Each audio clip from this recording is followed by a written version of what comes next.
আসসালামু আলাইকুম দর্শক, আমি আবারও বলে নিই যে মধ্যপ্রাচ্য যুদ্ধ নিয়ে আমরা খুব বেশি গভীর বিশ্লেষণে যাই না। শুধুমাত্র আজকের যে ডেভেলপমেন্ট, ইরানের সাথে পাঙ্গা নিতে গিয়ে ডোনাল্ড ট্রাম্প কি খুব বেশি চাপে পড়েছেন তার দেশে এবং দেশের বাইরে? তার দেশের ভেতরে এর মধ্যে তার ঊর্ধ্বতন সরকারি কর্মকর্তারা পদত্যাগ করেছে, বিশ্লেষকরা তাকে যুদ্ধবাজ বলছে।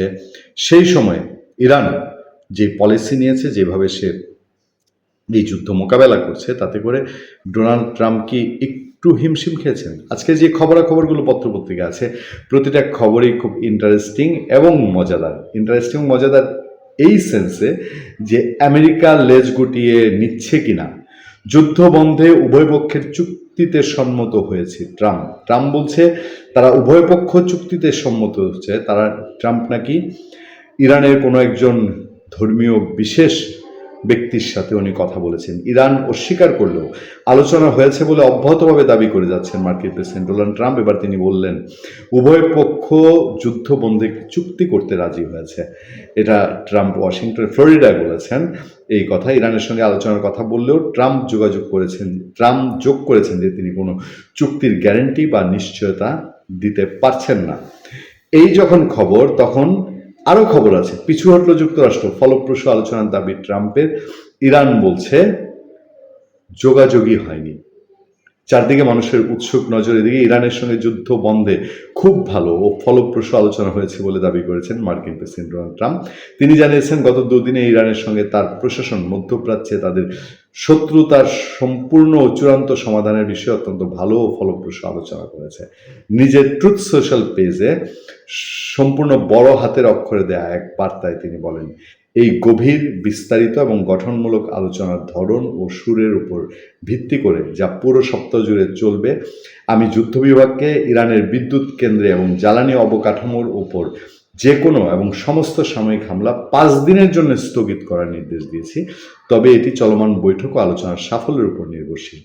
5 দিনের জন্য তিনি নির্দেশ দিয়েছেন যে ইরানের বিশেষ বিশেষ ক্ষেত্রে হামলা বন্ধ রাখার জন্য।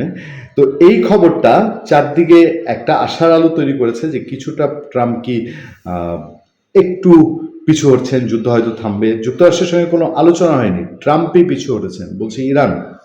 মার্কিন প্রেসিডেন্ট ডোনাল্ড ট্রাম্প জানিয়েছেন মধ্যপ্রাচ্যে চলমান যুদ্ধ নিয়ে যুক্তরাষ্ট্র ও ইরান সম্পূর্ণ সমাধানের খুব কাছাকাছি পৌঁছেছে। ট্রাম্প বলেছেন গত 2 দিনে দুই দেশ মধ্যপ্রাচ্য ও পারস্পরিক বৈরিতা সম্পূর্ণভাবে নিরসনের বিষয়ে খুব ভালো ফলপ্রসূ আলোচনা ছিল। তবে ইরান জানিয়েছে যুক্তরাষ্ট্র বা ট্রাম্পের সঙ্গে সরাসরি বা মধ্যস্থতাকারীর মাধ্যমেও কোনো আলোচনা হয়নি। এই হচ্ছে এখন পর্যন্ত ডেভেলপমেন্ট, যেখানে ভিন্ন একটি সূত্রে জানা যাচ্ছে যে ইরানের এই গত 28 ফেব্রুয়ারি ইরানে হামলা শুরুর পর চতুর্থ সপ্তাহে এসে সোমবার ট্রাম্প যেটা দাবি করলেন ইরানের সঙ্গে আলোচনা চলছে। রয়টার্স জানাচ্ছে ইরান যুক্তরাষ্ট্রে আলোচনায় 3টি দেশ মধ্যস্থতা করছে। যদিও ইরানি সংবাদ মাধ্যম বলছে যুক্তরাষ্ট্র ইরানের মধ্যে সরাসরি বা কোনো রকম আলোচনা হয়নি। তবে রয়টার্সের দাবি 3টা দেশ সেখানে মধ্যস্থতা করছে। সকালে নিজের সোশ্যাল ট্রুথে আমি যেটা আগে বললাম যে ট্রাম্প যেটা দাবি করেছেন, এই আলোচনার লক্ষ্য তিনি জানান যে মধ্যপ্রাচ্যের শত্রুতার চূড়ান্ত অবসান। ট্রাম্পের এমন ঘোষণা কিন্তু আলোচনা প্রত্যাহার করেছে ইরান। সেই জায়গায় একটা তথ্য খুব জোরালোভাবে আলোচনা হচ্ছে যে উপসাগরীয় অঞ্চল ও ইসরায়েলের বিদ্যুৎ কেন্দ্রগুলোতে উপসাগরীয় অঞ্চল এবং ইসরায়েলের বিদ্যুৎ কেন্দ্রগুলোতে ইরান পাল্টা হামলার হুঁশিয়ারি দেওয়ার পর ট্রাম্প মূলত পিছু হটেছেন। আর নাম প্রকাশে অনিচ্ছুক এক মার্কিন সূত্রে বরাত দিয়ে বলা হচ্ছে এই আলোচনার মূল উদ্দেশ্য হলো যুদ্ধের অবসান এবং জমতে থাকা সব সমস্যার সমাধান। মার্কিন সংবাদ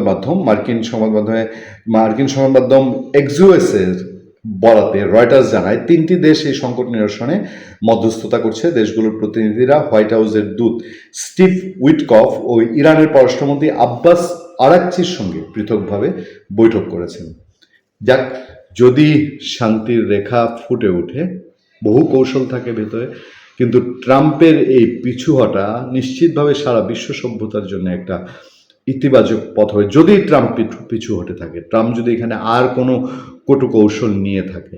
যেমন অনেক জায়গায় আলাপ হচ্ছে যে তেলের যে দাম লাফিয়ে লাফিয়ে বাড়ছিল সেইটা কমানোর একটা কৌশল ট্রাম্প নিয়েছে, যে যুদ্ধ আপাতত বন্ধ থাকছে, 5 দিন বন্ধ থাকছে। এবং ট্রাম্প এই ঘোষণা দেওয়ার পরপরই তেলের দাম কিছুটা পতন হয়েছিল। ফলে ট্রাম্পের কটু কৌশল জয়ী হবে নাকি সত্যিকার অর্থে মানবতার জয় হবে, সেটা দেখার জন্য আরও কিছুটা বোধহয় অপেক্ষা করতে হবে। ভালো থাকবেন, সুস্থ থাকবেন। আপনার সাথে আমি আতিক রহমান, পূর্ণিয়া।